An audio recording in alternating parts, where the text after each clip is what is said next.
Queridos amigos, estamos aqui pela TV A Caminho da Luz, gravando esse programa que é hoje um programa especial. Eu tenho a certeza que você vai gostar muito. Estamos aqui com uma entrevistada muito especial, a nossa querida doutora Marlene Nobre, conhecida não só no Brasil, mas também em todas as partes do mundo, levando a mensagem de Jesus, a mensagem do Evangelho. Marlene Nobre, entre as suas muitas funções, foi a criadora da AME, Associação Médica Espírita. E hoje nós vamos ter um bate-papo bastante descontraído, falando de Chico Xavier, falando da AME, falando das suas viagens pelo mundo todo e falando também dos seus livros, que ela acaba de lançar um livro que foi e está sendo um grande sucesso. Marlene, tudo bem com você? Graças a Deus, tudo em ordem. Vamos seguindo em frente. Marlene, nós gostaríamos de saber um pouquinho como é que se deu esse primeiro contato com Chico Xavier. Bem, eu estudava medicina em Uberaba e estava no segundo ano, em 1958, quando o Valdo Vieira me encontrou na faculdade. Ele estava em uma classe 2 anos acima do meu. Ele fazia o 4º ano e eu o 2º. E ele me disse que Chico Xavier desejava falar comigo. Eu fiquei um pouco espantada, porque eu não sabia que Chico estava na cidade. E logo comigo, né, que ele queria falar, e assim fomos. Ele estava hospedado na casa que Valdo estava construindo para a mudança dele de Pedro Leopoldo para Uberaba. E foi muito interessante porque, ao chegar, ele começou a descrever para mim, logo depois dos cumprimentos, e eu ainda disse: como vai o senhor? E ele disse: o senhor está no céu, me chame de Chico, sou seu irmão, ele. E aí eu comecei já a desconfiar que alguma coisa iria acontecer de extraordinário, porque realmente ele demonstrou para comigo muita intimidade. E aí ele começou a descrever um trabalho que nós tínhamos na Abadia. Era a periferia do bairro da Abadia, em Uberaba, e nós tínhamos alguns doentes, chagásicos e tuberculosos. E a gente fazia uma visita toda quarta-feira à noite, a Lígia Alonso Andrade e outros companheiros, mais 1 ou 2 às vezes, que iam conosco nessa periferia, nessa visita.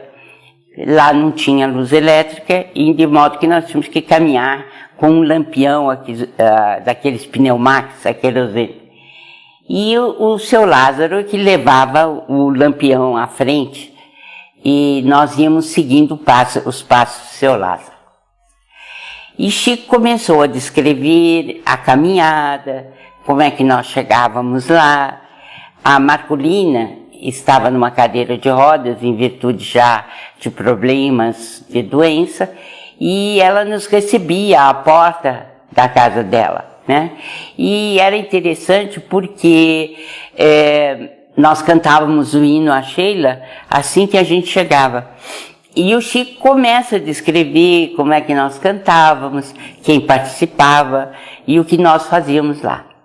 Bom, para mim foi um choque, porque só uma pessoa que tivesse participado é que saberia toda essa desenvoltura, né? Como é que se realizava a visita.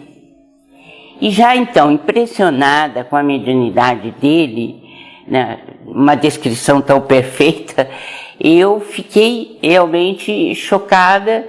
E depois que ele fez esse introito, ele me disse assim: pois é, eu mandei te chamar porque eu vou me mudar agora em janeiro de 1959 para Uberaba, e nós vamos precisar de pessoas que comentem as lições do dia ou as lições da noite, que em geral são escolhidas por Emmanuel. Essas duas mensagens são do Evangelho segundo o Espiritismo, do Livro dos Espíritos, e existem os comentaristas da noite que falam por 20 a 30 minutos. Então, eu fiquei olhando assim para ele e disse assim, mas o senhor acha mesmo que eu tenho capacidade para fazer isso e tal? Não, minha filha, é algo simples. E você tem sim estudo suficiente, você vai falar, vai comentar. Enquanto isso, eu e o Valdo vamos receber as consultas, as receitas e as mensagens.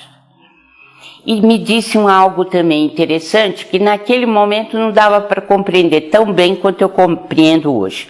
Que eu comentasse mais o que o Livro dos Espíritos nos exporia naquela noite, porque Emmanuel estava me recomendando esse comentário, que não deixasse passar o comentário do Livro dos Espíritos, porque a maioria dos comentaristas ficava mais ligada ao Evangelho. E também me pediu que eu chegasse 1 hora mais cedo do início dos trabalhos e ficasse ao lado dele na fila para poder ajudá-lo, porque havia pessoas que ficavam mais tempo conversando com ele e a fila era longa e eu precisava dar o meu aviso, e que tinha que ser feito de uma forma muito sutil e muito delicada. E foi assim que aconteceu. Eu fiquei de janeiro de 1959 até dezembro de 1962, quando me formei, dando a minha singela colaboração durante o período que eles psicografavam e também auxiliando antes, junto dele na fila, e foi uma condição de aprendizado muito grande que eu conto no meu último livro. Margarine, eu queria que você falasse um pouquinho. Você falou uma coisa que há muitas pessoas no movimento espírita que desconhecem. Chico Xavier trazia as receitas de remédios. Eu gostaria que você falasse um pouquinho através do Dr. Bezerra de Menezes, porque muitas pessoas desconhecem esse trabalho de Chico Xavier. Era impressionante, 600 receitas por noite.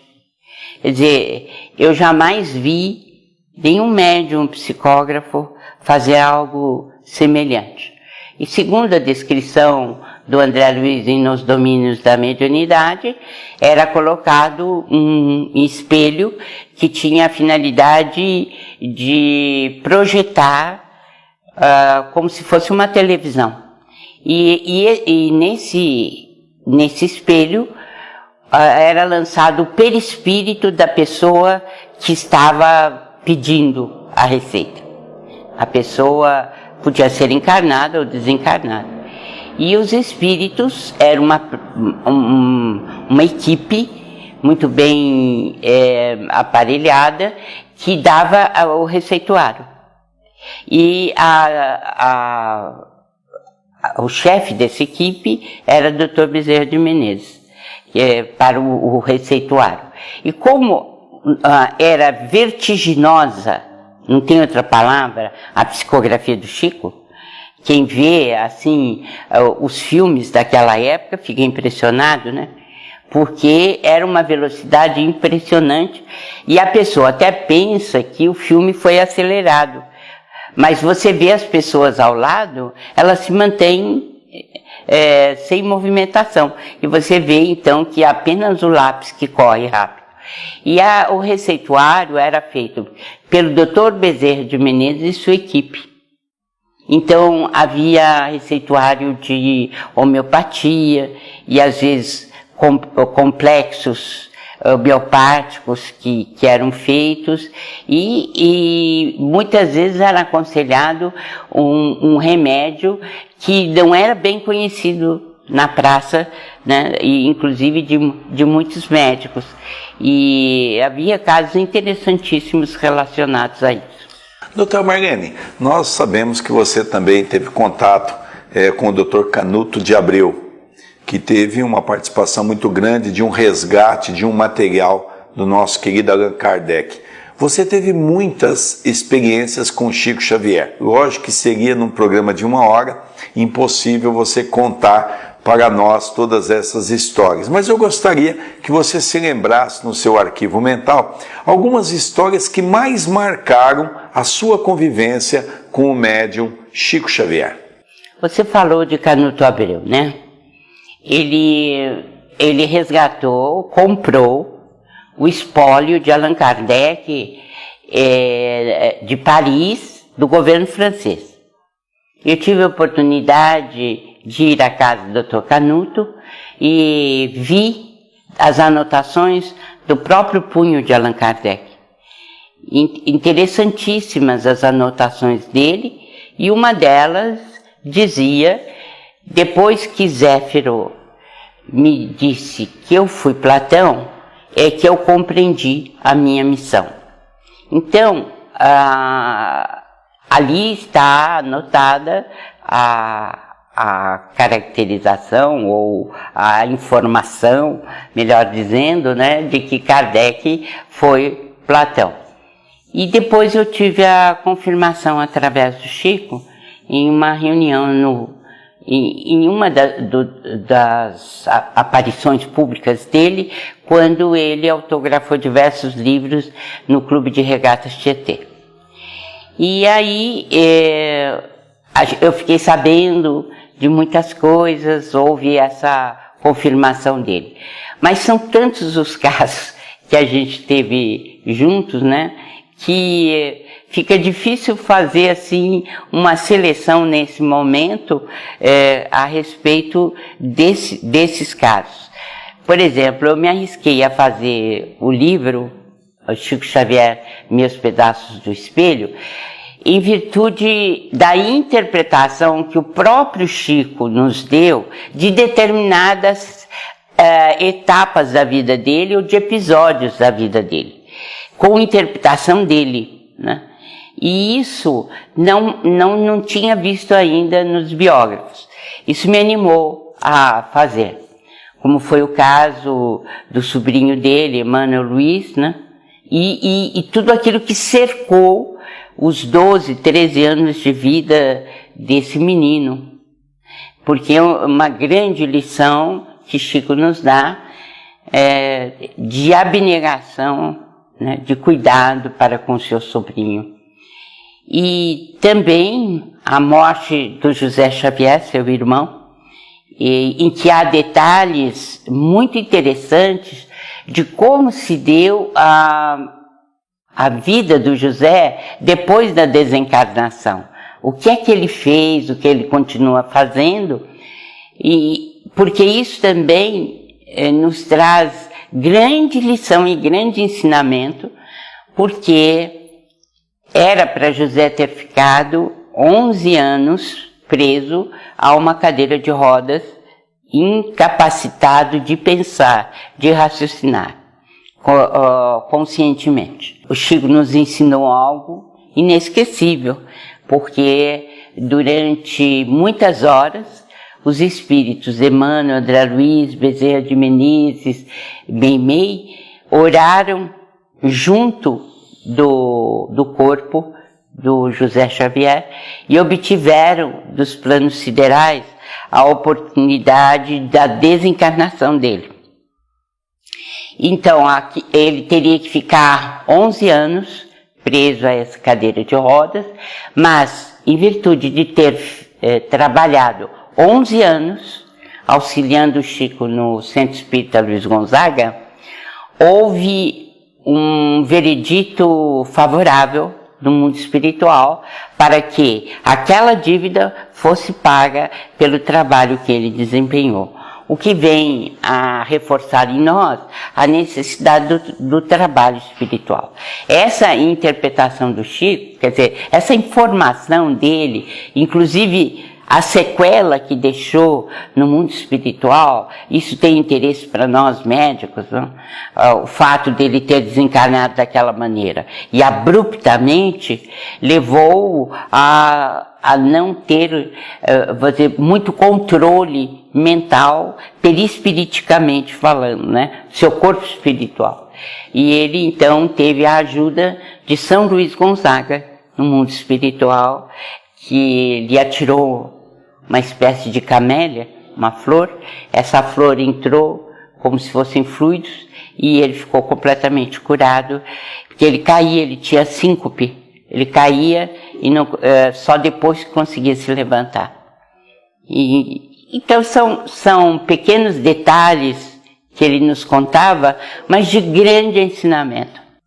Nós tínhamos uma convivência muito agradável, fraterna com ele, porque ele ria muito, ele gostava de rir, e o mais importante, ele queria que a gente risse, que a gente fosse alegre, e ele tinha uma convivência muito sadia conosco, né? E ele contava piadas, por incrível que pareça, e era muito criativo e muito engraçado. Uma delas foi o seguinte: um senhor, ele trabalhava no circo, e ele tinha, assim, uns números especiais. Tinha patos, marrecos, galinhas, coelhos, que ele treinava para a realização de determinados números. E ele ficou desempregado, e naquele desespero ele começou a mandar telegramas para vários circos, se oferecendo, né? Que ele tinha esse número de especial para circo e que ele se oferecia, que ele estava desempregado. Alguns meses depois, ele já estava bem desanimado, aí veio um telegrama de um dos circos dizendo que tinha um papel para ele ir, que o emprego era dele. E aí, quando ele recebeu o telegrama, ele respondeu: impossível, comi todo o elenco.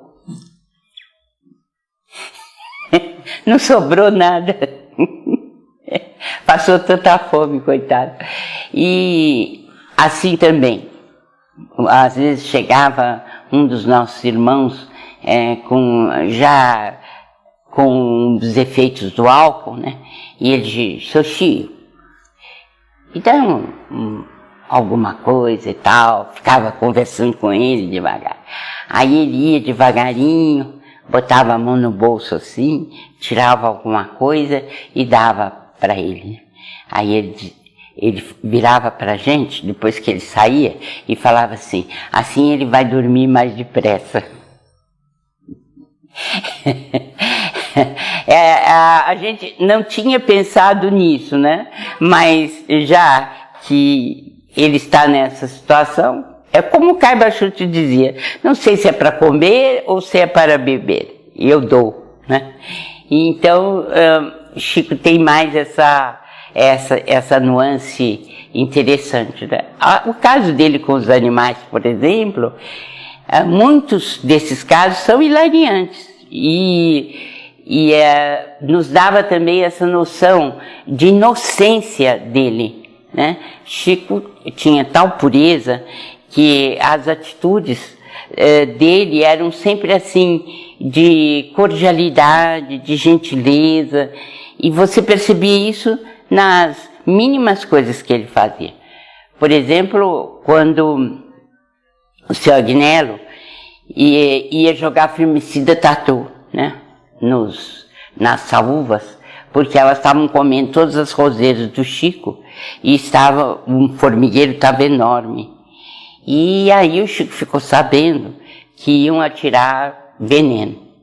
Aí ele se abaixou bem, baixou o máximo que ele pôde, e aí começou a falar com elas, com as formigas. Oh, minhas filhas, vai vir uma tempestade em cima de vocês. Eles vão jogar aqui no buraco. Vocês vão morrer todas. Aí, e dizia: vocês precisam arrumar outro lugar. aqui não dá para ficar. E aí ele foi fazendo isso várias vezes na semana antes que o formicida viesse. Aí quando o Agnello trouxe o formicida, não tinha uma formiga do formicida. Essas histórias são as histórias de Chico Xavier, que tanto nos encanta pela sua simplicidade, né, Marlene? Muito grande. Doutora Marlene, a senhora talvez seria uma das pessoas ideais para responder e para falarmos um pouquinho desse tema tão palpitante que é a obra de Chico Xavier, que ele traz para todos nós falando de André Luiz. Nós sabemos que a obra de André Luiz, no seu início, foi mal compreendida até mesmo pelo movimento espírita, mas hoje é uma obra que tem servido de alavanca até para auxiliar o nosso movimento científico. Eu gostaria que você, como presidente da AME, uma das entidades mais respeitadas aqui no Brasil, com um trabalho magnífico, com grandes médicos aí, ombreando nessa caminhada espírita cristã, eu gostaria que você falasse um pouco sobre isto. Realmente nós estamos muito felizes, porque muitas das informações que constam da coleção André Luiz, a coletânea dele, estão agora sendo confirmadas pela ciência. Muitas demoraram 15 anos, outras 20 e outras 50 anos, mas estão sendo confirmadas pelos cientistas que não são espíritas, evidentemente, e não conhecem nada de André Luiz. A última publicação foi na Neuroendocrinology Letters, que é uma revista indexada da Suécia, que publicou tudo aquilo que André Luiz disse sobre a pineal a partir de 1945, com o cotejamento do que os cientistas descobriram desde 45 até 2013. Foi feita uma correlação e o que se constatou na pesquisa científica e que existe na informação do André Luiz foi colocada passo a passo. Isso só nos enche de alegria, porque nós estávamos sabendo, nós tínhamos essa riqueza de informação, mas o público, o grande público, ou principalmente aquele que nós estamos falando, a parte científica não tinha conhecimento disso, né? Então nós podemos dizer que André Luiz e Chico Xavier já estão na academia, por esse trabalho e por outros que estão sendo feitos e que provavelmente ao longo do tempo vão ser publicados. Nós estamos fazendo especificamente esse estudo, esse cotejamento. Marlene, eu queria que você falasse um pouquinho também, porque você viveu esse momento, logicamente, que era o momento que o movimento espírita tinha essa dificuldade. Como é que o médium Chico Xavier se comportava perante todas aquelas críticas que haviam naquela época sobre essas obras? Ele enfrentou da mesma maneira como o fez quando defrontado pela crítica feroz em relação à própria vida dele. Ele tomou como base a orientação de Emmanuel. Leve em consideração a crítica. Analise, em primeiro lugar, se elas são verdadeiras. Se forem, procure corrigir os pontos falhos. O segundo ponto, se não forem verdadeiras, abençoe e passe. Abençoe os irmãos do caminho que têm o direito de pensar como desejarem. E passe construindo, continuando a tarefa que você está fazendo. Eu posso te dizer, com absoluta certeza de que Chico cumpriu à risca esse conselho. Por quê? Porque se foi alguém que foi apedrejado, assim, de uma forma bastante cruel até, foi o Chico. Aliás, e na parte de dissabores, eu coloco exatamente isso, né? As questões as armadilhas que fizeram para ele, tudo aquilo que tentaram envolvê-lo com a pior das intenções, tudo isso ele conseguiu resolver dentro disso que havia prometido a Emmanuel. Quer dizer, analisar a crítica, verificar o que há de certo, procurar corrigir e a outra parte, se não for verdadeiro, continuar construindo no bem. Foi o que ele sempre fez. Quando se tratava de informação dos espíritos, ele dizia: eu sou um intermediário. Compete à ciência e aos estudiosos comprovarem se é verdade ou não.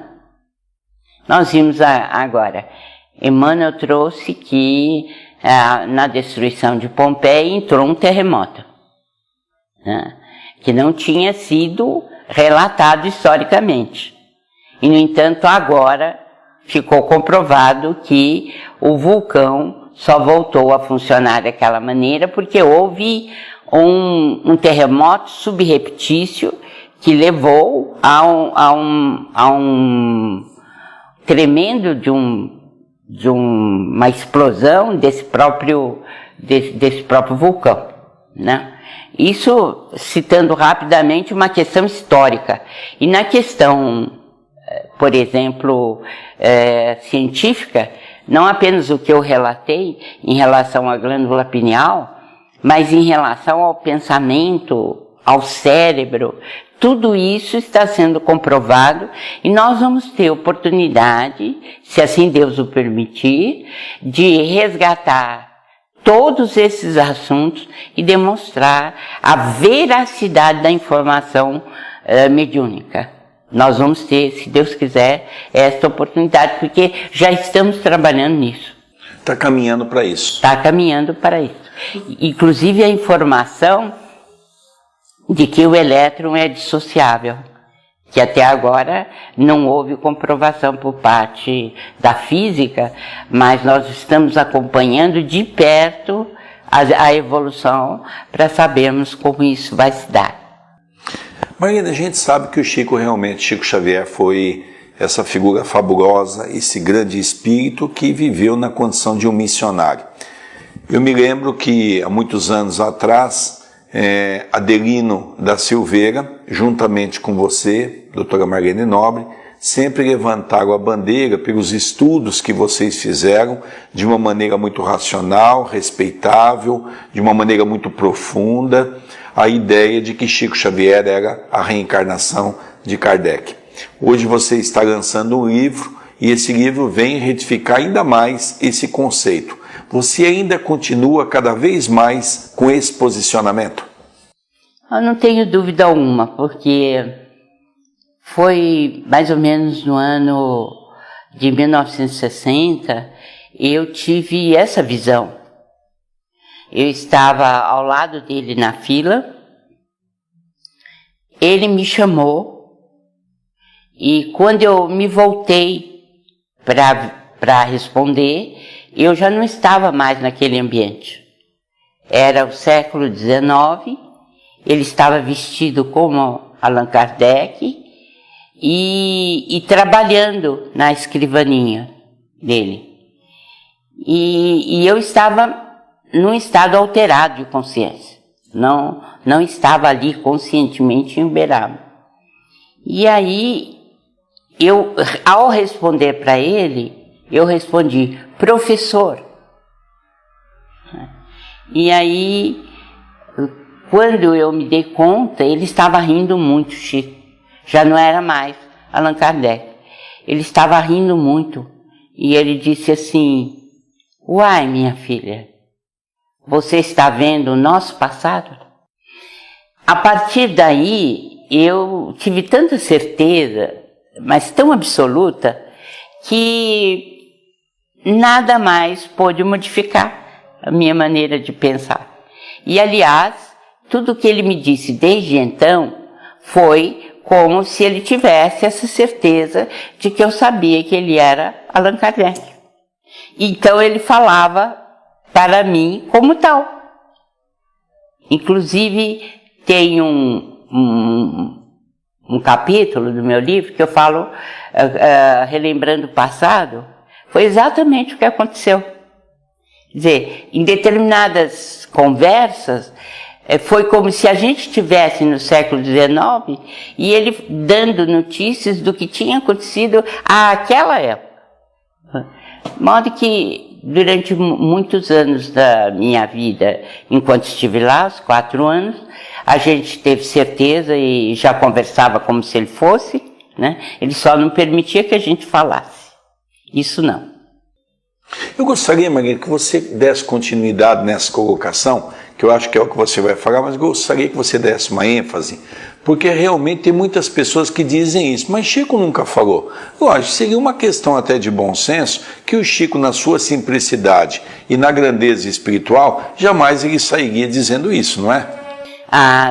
Só quem não conhece o Chico é que sabe, é que diz uma coisa dessa, porque ele jamais faria isso. Jamais. E a maneira dele proceder conosco era essa, quer dizer, ele partia do pressuposto de que nós não iríamos falar e que nós saberíamos que ele iria negar. Havia um acordo tácito e era natural porque para que ele tivesse um pouco de sossego na tarefa que ele tinha que realizar, era natural que esse assunto não viesse à baila. E nós sabíamos que era verdade, que precisava ser assim. No entanto, quando eu dei a entrevista para a Folha Espírita em 98, e eu fui levar a Folha Espírita para ele em Uberaba, ele faleceu em 2002. Aliás, eu tenho um assunto interessante para falar sobre isso.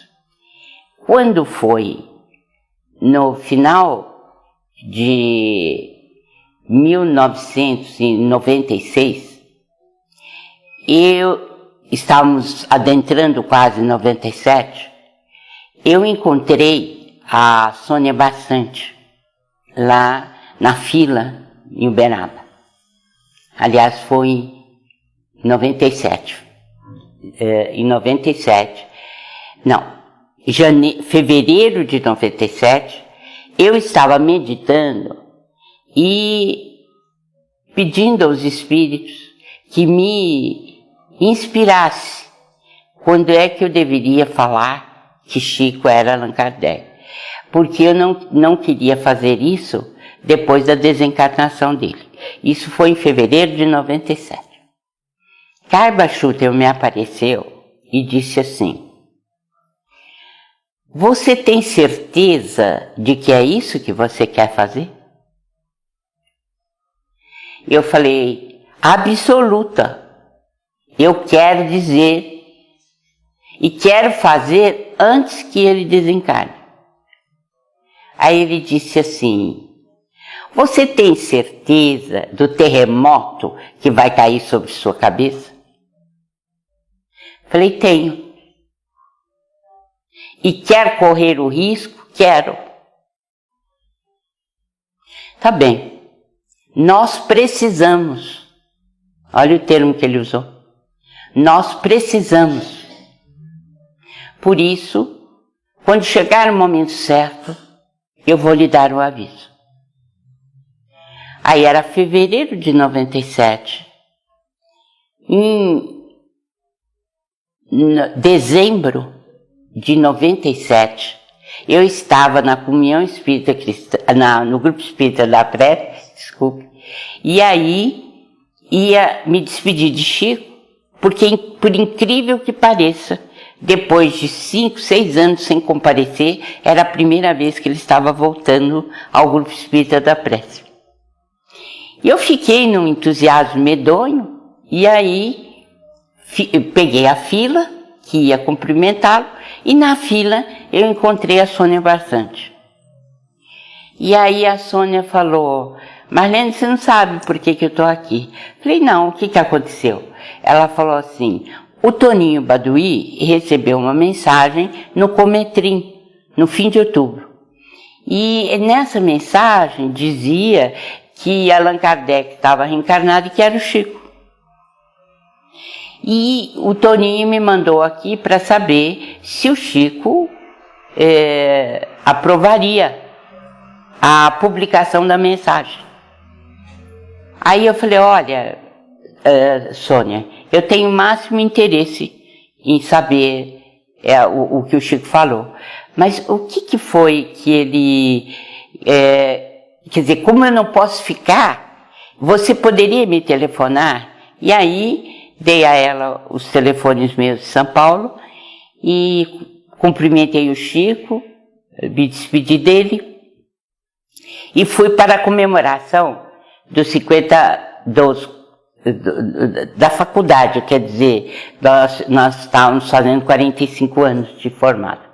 E aí ele falou assim, ela falou assim: eu te telefono. Passaram-se muitos dias, além do que eu imaginava até, ela liga para minha casa. Ele disse assim: olha, Marlene, o Chico me deu sim uma resposta, mas eu não entendi muito bem, né? Eu falei: e o que ele te disse? Ele perguntou quantas pessoas estavam no congresso. Eu disse que tinha uns 500 participantes. Aí ele falou assim: se a mensagem foi recebida em meio a 500 participantes, por que eu tenho que dar o reconhecimento, ou o aval, ou aquele publique? Né? Eu falei: mas Sônia, para mim está tão claro.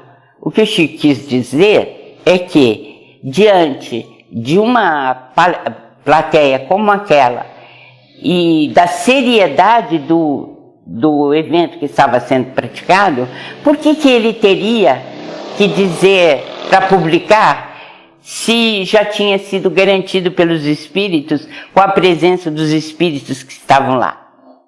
Ah, é mesmo, eu vou até falar com o Toninho Baduy e tal, porque o Toninho estava muito receioso. Naquele momento, eu me volto assim e vejo o Chuta. Quando eu acabei de desligar, ele disse: você já pode publicar. Olha que interessante. Era o quê? O início de 98. Dali alguns dias, o Weimar Muniz de Oliveira liga para mim e diz assim: olha, o Toninho Baduy, é o Antônio Baduy, eu chamo de Toninho, né? Ele resolveu publicar a mensagem, vai sair em primeiro lugar no Espírita Mineiro, porque ele é médium de Minas, Chico é de Minas e o Espírita Mineiro é da União Espírita Mineira. Falei: justa razão. Aí ele diz assim: então, o Weimar, você publica em junho e eu publico em julho, né? Fazemos uma sequência. E de fato foi isso que ocorreu. Mas havia por detrás uma orientação do seu Schutel para mim, e que coincidiu admiravelmente com aquilo que o Toninho Baduy tinha recebido na Cometrim.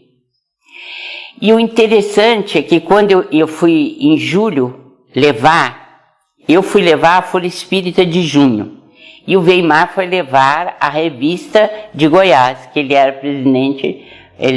presidente da Federação Espírita de Goiás. Nós dois fomos levar ao mesmo tempo para o Chico. Ao término quando nós chegamos lá, o Chico estava distribuindo a mensagem que dizia que ele era Kardec. Estava dando para as pessoas. No final do trabalho. Isso é uma comprovação. Ele distribuindo a mensagem.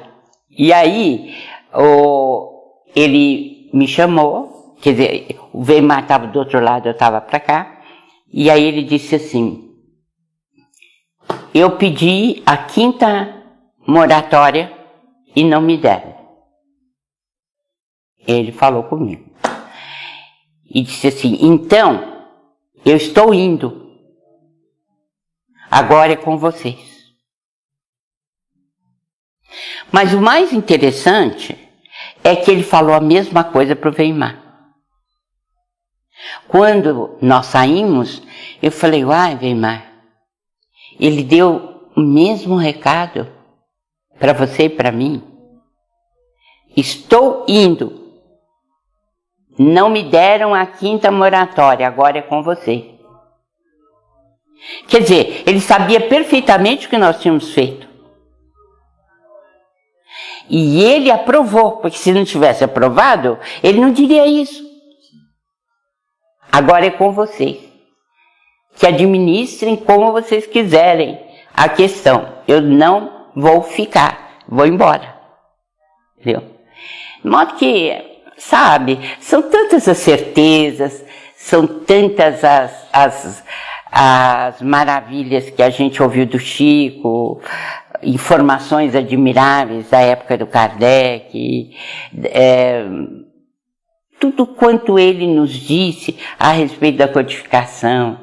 O fato de ter falado, por exemplo, para o Geraldinho, né, que desde os 5 anos o Evangelho segundo o Espiritismo estava inteirinho na cabeça dele. Quer dizer, para mim, né, não existe dúvida, mas é como eu digo no livro, eu não tenho nenhuma vocação para guerrilha, nem para confronto, e nem para ser chefe de nenhuma torcida. A pessoa é livre, pensa como quer. Agora, uma coisa eu reivindico.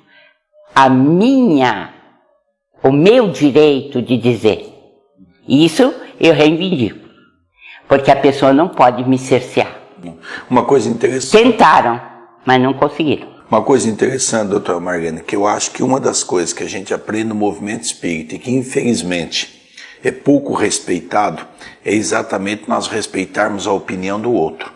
Agora, por outro lado também, doutor Marlene, nós não podemos esquecer que o espírito de verdade não iria cometer um erro gritante quando ele, naquela conversa com Allan Kardec, diz que no final do século ou no começo do século seguinte ele voltaria para dar continuidade na obra. Quem deu a continuidade à obra de Kardec? É isso que a gente pergunta, né? E as respostas são as mais esdrúxulas possíveis. Até teve uma liderança que disse assim, não, ele já foi para Marte, ele não está na Terra. Meu Deus, é tanta coisa que a gente ouve, né? Marlene, você teve muita perseguição? Por causa disso? Sim. Espiritual e materialmente falando. Mas como disse o Schutel, era um terremoto. Alguém tinha que assumir essa bandeira. E quem assumisse sabia que ia ter muita dificuldade. O Schutel fala pouco. E ele resumiu bem. Nós precisamos. Então estava na hora. Sim. E essa certeza, sabe, é que me sustentou o tempo inteiro.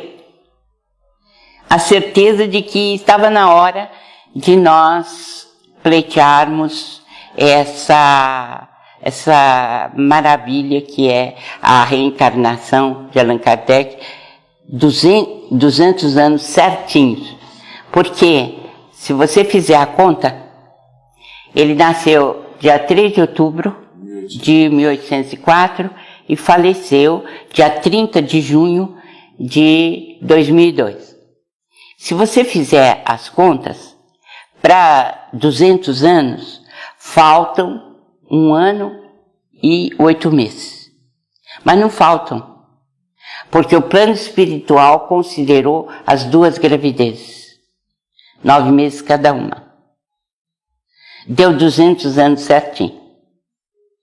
Foi um campeão em todo sentido, nosso campeão espiritual, porque em 200 anos, 2 tarefas admiráveis e que vieram contribuir enormemente para que a gente tenha segurança e fundamento para atravessar esses momentos tão difíceis que nós estamos vivendo. Doutor Marlene, nós tivemos também um outro momento muito interessante envolvendo Chico Xavier, envolvendo você e o nosso querido Freitas Nobre, que foi o Pinga Fogo, que foi um marco para a televisão brasileira e também foi um programa que o Chico ali deixou mensagens que no primeiro momento poucos vieram a entender e que hoje também está sendo estudado de uma maneira muito profunda. Você participou daquele programa, eu gostaria que você colocasse as emoções que você sentiu naquele momento de tantas revelações que o Chico estava a dizer.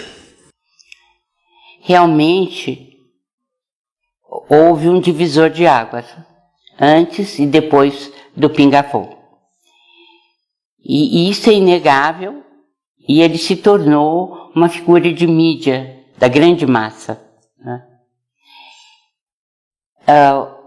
O primeiro Pinga Fogo tinha sido assim de grande impacto, como foi o segundo também, e no segundo o meu marido foi convidado para participar, né, juntamente com o Dr. Hernani, né? E houve um fato interessante que pouca gente sabe.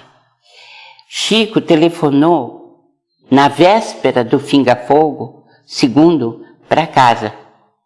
E ele disse: Doutor Nobre, era 1h da manhã. Doutor Nobre, dizem que há entrevistadores que eu não conheço, que não fizeram parte do primeiro Pinga Fogo. E eu estou muito preocupado, Chico.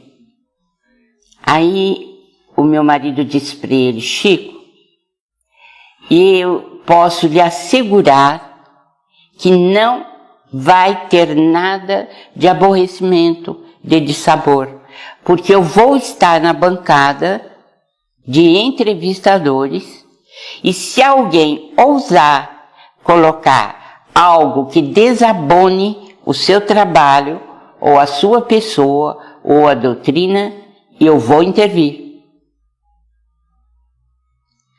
Descansa, falou para ele.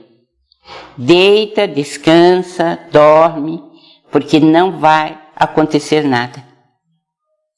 E de fato, se passou no mesmo clima, mesmo ambiente do primeiro Pinga Fogo. E o interessante é que no primeiro Pinga Fogo, o espírito, né, Ciro Costa, quando falou no segundo milênio, né, ele fala na transição, estala a transição. Então, a gente percebe que o Pinga Fogo foi como que se fosse o start da transição. O ponto, o auge da transição. O ponto de corte da transição. Leia de novo Ciro Costa. Você vai ver a perfeição do verso do soneto. Porque ele diz, estala a transição e faz uma comparação com as transições anteriores, né? E que ele tinha já abordado quando em vida. É impressionante a mensagem do Ciro Costa. Uma linguagem extraordinária que só um grande poeta poderia ter.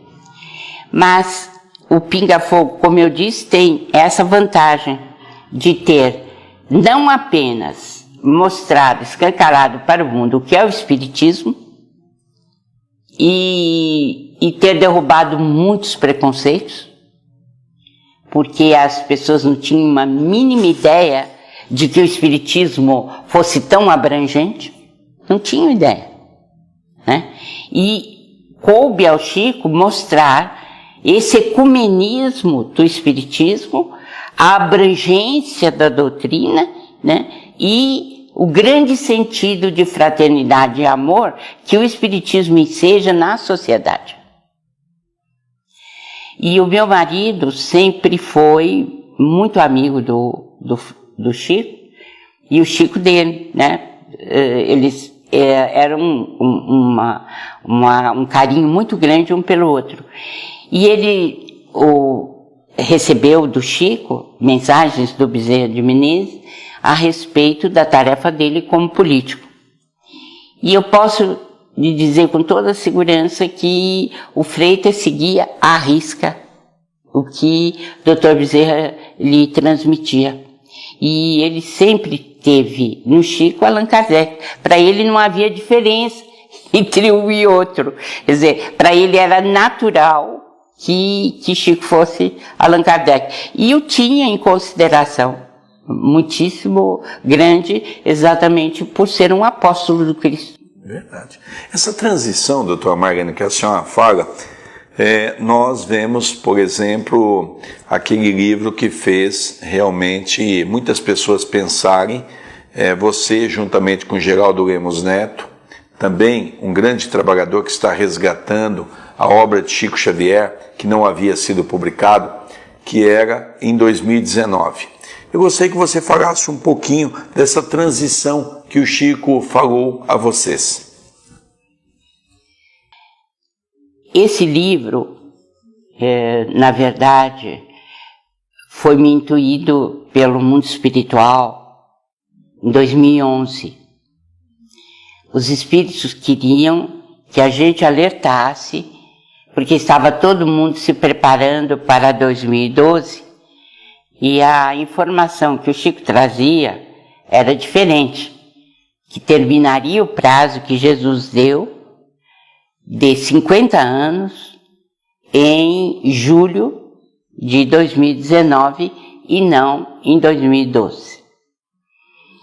E quando eu tive essa colocação dos espíritos durante o sono, e ficou muito nítida em mim a incumbência e a responsabilidade, e eu telefonei para o Geraldinho e disse, olha, você já me contou tudo o que o Chico disse, e eu gostaria que você colocasse no papel para a gente poder fazer um livro falando e alertando, quando possível, a sociedade, né? E foi o que nós fizemos. O livro foi se encaixando de tal maneira que ele se tornou assim uma realidade em pouco tempo, e nós já começamos a publicar. Eu digo com toda sinceridade, a maioria das lideranças não aceita o livro, né? Então, ele está proibido de entrar na maioria das instituições espíritas. Mas, como eu te disse, eu observo essas coisas da mesma maneira como observei quando disse que Chico era Kardec, porque as coisas estão imbricadas. Uma coisa está realmente encaixada na outra. Aqueles que não conviveram com Chico Xavier têm uma ideia muito diferente da gente que conviveu, porque aquela simplicidade, a humildade dele e a profundidade do conhecimento dele, ele não assistia televisão, no entanto ele sabia tudo o que acontecia no mundo e tinha uma ideia de profundidade histórica assim que raramente eu vi em algum lugar. Então eu posso dizer com segurança que uma coisa está ligada com a outra e que as pessoas não veem nele assim aquela autoridade para ficar falando, e que principalmente dizem que profecia com dia marcado não foi aprovada por Allan Kardec. E quando não é nada disso, o dia, o prazo que foi dado, foi um prazo dado, perfeitamente compatível com a organização no mundo espiritual. perfeitamente compatível, porque eles não podem deixar à solta o calendário, eles têm que seguir o calendário. Nós estamos recebendo 20 anos a mais, porque tudo era para acontecer no ano 2000. Nós estamos recebendo uma moratória muito grande, né? Como nação, como nações, como planeta, enfim. O que é essencial, na minha opinião, é a gratidão que o espírita tem que ter por ter sido alertado por Allan Kardec nos capítulos 17 e 18 de A Gênese e durante as comunicações do Evangelho segundo o Espiritismo, que lá está bem claro que a transformação vai se dar, né?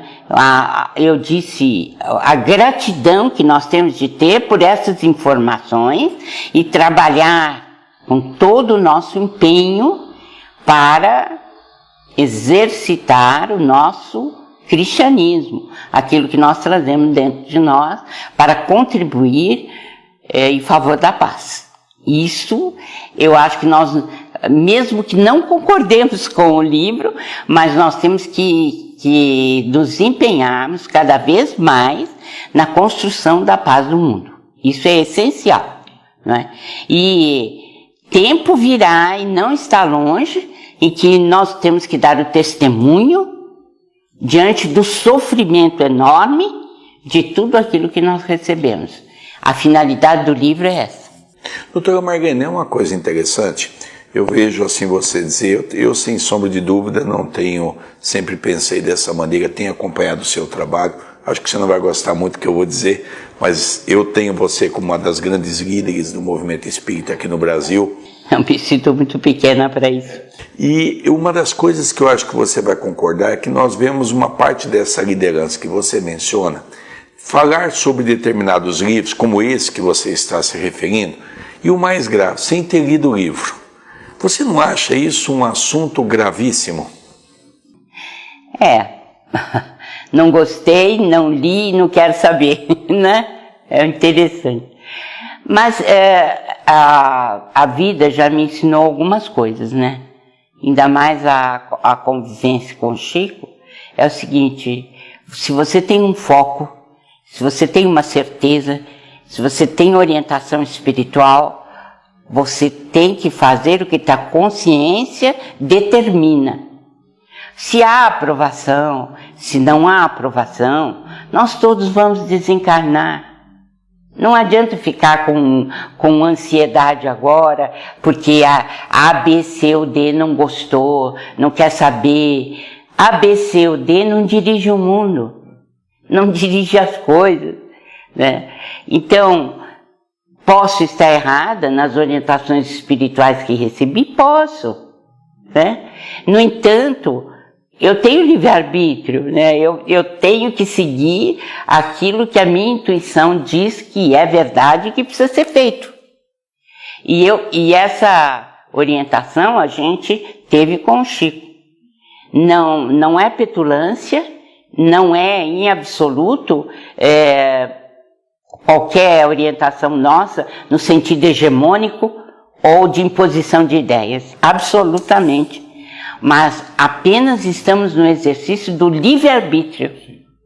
Então, eu sou livre dentro da doutrina, nós não temos chefes encarnados, e eu posso expressar o que estou pensando e o que aprendi com os espíritos. E no mundo espiritual a gente vai ver quem errou e quem acertou. E é também um grande dever, porque se você também não faz isso, né, doutora Marlene, que é o que a consciência manda fazer sob orientação do plano espiritual, nós também seremos cobrados lá por aquilo que nós deixamos de fazer. Muitas vezes por covardia, né? Para sermos, vamos dizer, contemporizadores com os nossos pares, para não ferir ou magoar A, B, C ou D. Mas nós não estamos aqui para ferir nem magoar ninguém. Estamos apenas e tão somente no exercício do livre-arbítrio e levando o conhecimento de acordo com o que recebemos da espiritualidade. nosso sentido de vida é sempre de acatar o que os companheiros dizem, embora a gente não concorde. Sim, é o respeito mútuo, que é aquilo que Paulo já dizia, verificar tudo e retendes o bem. Não é? Então nós temos que... Doutora Marlene, nós não poderíamos deixar de encerrar esse programa nosso, Café Filosófico, sem falar um pouquinho dessa instituição renomada no Brasil hoje, que você teve a oportunidade de ser o cérebro, que é a AME, a Associação Médica Espírita. Eu gostaria de falar um pouco sobre isso e depois que você falasse um pouquinho desse livro, que já está sendo um sucesso, mas eu gostaria que você falasse um pouquinho qual o seu sentimento hoje, vendo 20 anos se caminhar, a AME cada vez mais forte, tomando vultos. Estive em Portugal no meio do ano e pude presenciar vários núcleos da AME em Portugal. Tive a oportunidade de estar com alguns médicos lá. Eu queria que você falasse um pouquinho qual o sentimento que você tem essa sementinha que você plantou e hoje você está vendo germinar. Recebi uma incumbência espiritual e a partir do recebimento eu parti para a realização. Isto aconteceu 15 dias mais ou menos depois que meu marido faleceu. Foi dia 19 de novembro de 1990. Ele desencarnou. Mais ou menos 15 dias depois eu estava fazendo a Folha Espírita na minha casa, que o Freitas tinha deixado sob minha responsabilidade, quando às 2h da manhã o Dr. Bezerra de Menezes me apareceu e disse: minha filha, trago incumbência para você. Eu sei que o seu coração está amarfanhado de dor, mas eu lhe trago trabalho, e o trabalho sempre amenizará as dores do coração. Jesus já tem formado no seu coração as associações dos médicos espíritas. E ele espera que você materialize na Terra. E então comecei o diálogo. Como eu devo fazer? Como eu devo proceder? Primeiramente, disse ele, fazendo um evento em maio do ano que vem. Nós estávamos em 90. E nesse evento você chame todos os médicos espíritas conhecidos e que queiram vir. Não se preocupe, porque eu vou estar lá. Vou fazer sentir a minha presença e nós vamos iniciar a formação de associações. E depois virá, como decorrência natural, a Associação Médico Espírita do Brasil. E nesse dia ele me falou mais coisas, mas para ser breve, me restringir a isso. E realmente, em 91, nós fizemos em maio o primeiro Medinesp e chamamos os médicos espíritas, explicamos o que o Dr. Bezerra queria. Eles partiram para os seus estados e começaram as fundações das AMES. Em 93 nós fizemos outro Medinesp, tornamos a chamar mais colegas e quando foi em 94 eu tinha uma ideia de que talvez já fosse importante fundar a Associação Médico Espírita do Brasil. E aí, em meditação, perguntei ao Dr. Bezerra se já estaríamos no momento da fundação. Ele disse, sorrindo muito, falou assim, você não vai ao norte do país? Você não vai ter uma reunião lá? E, de fato, eu tinha uma reunião no Piauí. Nós tínhamos uma jornada. E ele disse assim, pergunte aos companheiros se está na hora. O que eles responderem, você faça. prendi mais uma. Aí, quando participei da jornada, no meio da jornada, enquanto a gente se preparava para o almoço, eu fiz a pergunta entre os dirigentes de AMEs já fundadas ali. AME Piauí, AME Ceará, né? Estavam ali todos. E eu perguntei assim, vocês acham que está na hora de fundarmos a AME do Brasil no próximo Mednesp, que vai ser em 95, maio, junho de 95? Os dois bateram a mesa, fundamos. Tanto a AME Piauí quanto a AME Ceará. Aí eu ri muito, sabe? Ri bastante e disse assim, pois é, foi como o Dr. Bezerra falou, vocês já decidiram, nós vamos fundar. E foi assim, dia 17 de junho de 95, fundamos a Associação Médico Espírita do Brasil e agora em Goiânia estaremos completando 20 anos de fundação. A alegria tem sido enorme porque existe um tripé de funcionamento. Pesquisa, porque o Dr. Bezerra disse que somos um dos braços científicos do Espiritismo. Estudo, ensino, que temos que estudar arduamente a correlação Espiritismo-saúde. E benemerência, assistência, que é a parte humanitária nossa, né?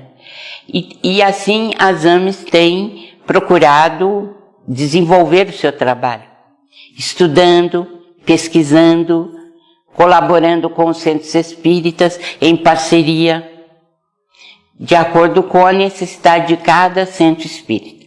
Nós esperamos que o movimento espírita amadureça para que essas parcerias se façam cada vez mais frequentes. Porque quanto mais parceiros nós formos, mais cresce e se amplia o movimento espírita. E felizmente, isso tem contagiado o exterior. Nós temos uma AME Estados Unidos muito operante, AME Colômbia muito operante, nós temos a AME Suíça, a AME Portugal, a AME Panamá, a AME Cuba, a AME Guatemala. Então, nós já estamos também iniciando o movimento em outros países já com formação de vários médicos. Estamos felizes porque é um empreendimento que é muito mais do mundo espiritual para o mundo material. É a primeira vez que a gente faz uma parceria tão entranhadamente espiritual, em que os dois planos da vida trabalham em conjunto. Eu espero que isso continue, né?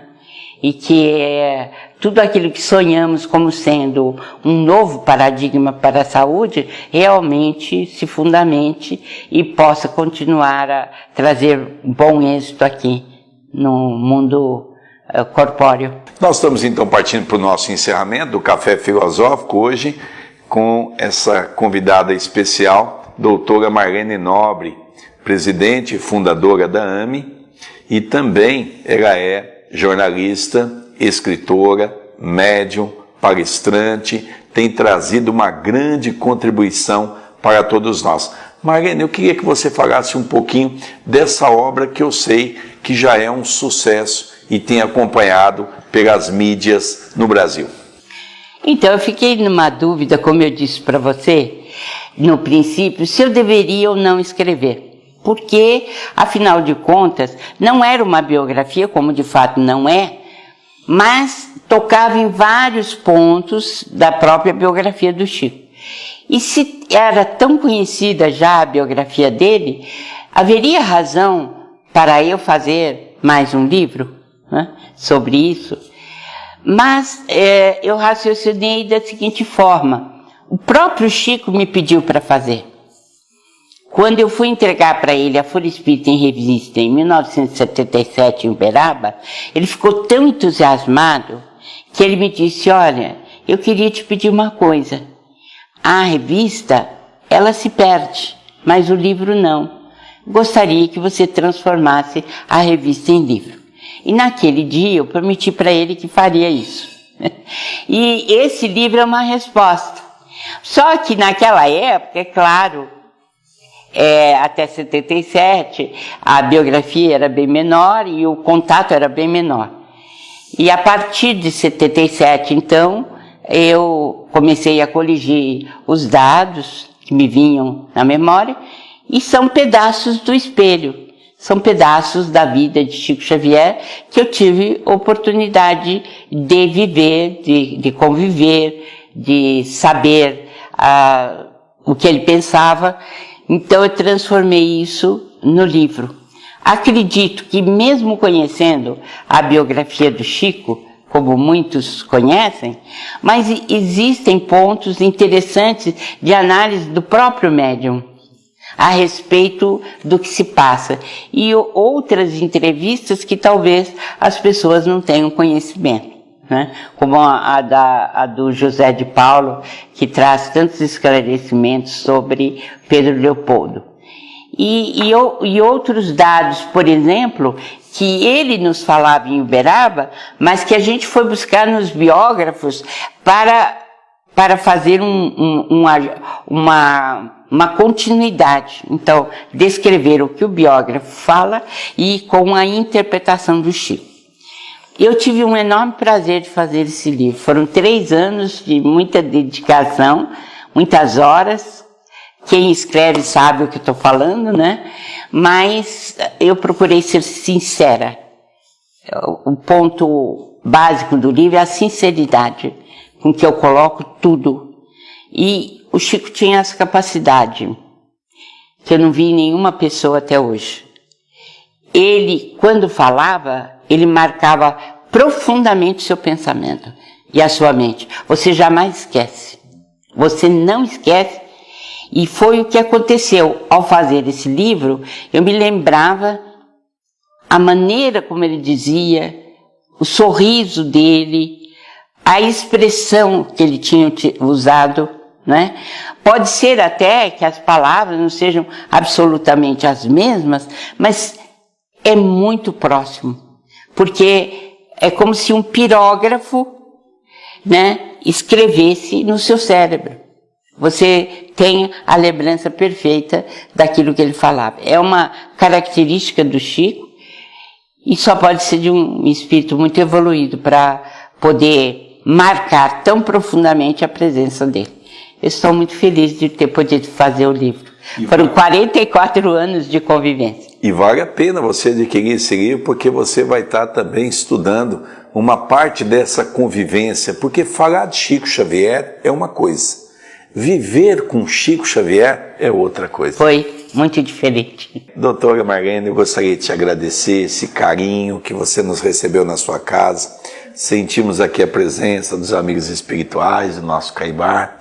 O carinho a você, a nossa gratidão por esse momento, por você abrir as portas da sua casa nessa véspera de Natal para nos receber. E eu gostaria que você deixasse uma mensagem para o programa Café Filosófico da TV A Caminho da Luz.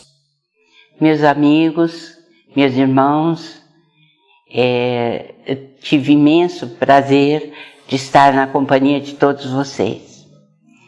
E este é um momento sagrado, a época do Natal, de lembranças de Jesus, quando nós nos sentimos tocados mais de perto por essas vibrações que o Mestre derrama sobre toda a humanidade, principalmente nesse período, quando nos lembramos mais de perto da sua passagem pela Terra. E eu gostaria muito que nós fôssemos gratos, agradecêssemos mesmo os ensinamentos de Allan Kardec e Chico Xavier, que vieram tirar-nos da animalidade primitiva, ou nos dar chance para sair da inferioridade, principalmente nessa fase difícil da transição planetária, porque vai depender das nossas atitudes de amor, de compreensão, de busca profunda da paz. Temos que mergulhar profundamente em nós, buscando a paz, para que a paz se faça realidade no mundo em que vivemos. Um grande abraço a todos, que Jesus nos abençoe. Nós então estamos encerrando o programa Café Filosófico, hoje com essa entrevistadora que nós amamos em ter conversado com ela, essa simpatia de pessoa que nos traz essa palavra simples, amiga, e que com certeza você também teve muitas orientações sobre Chico Xavier e sobre a doutora Marlene Nobre, que aos poucos nós vamos conhecendo na intimidade. Um abraço carinhoso, que nosso Senhor Jesus Cristo nos abençoe e nos guarde hoje e todo sempre.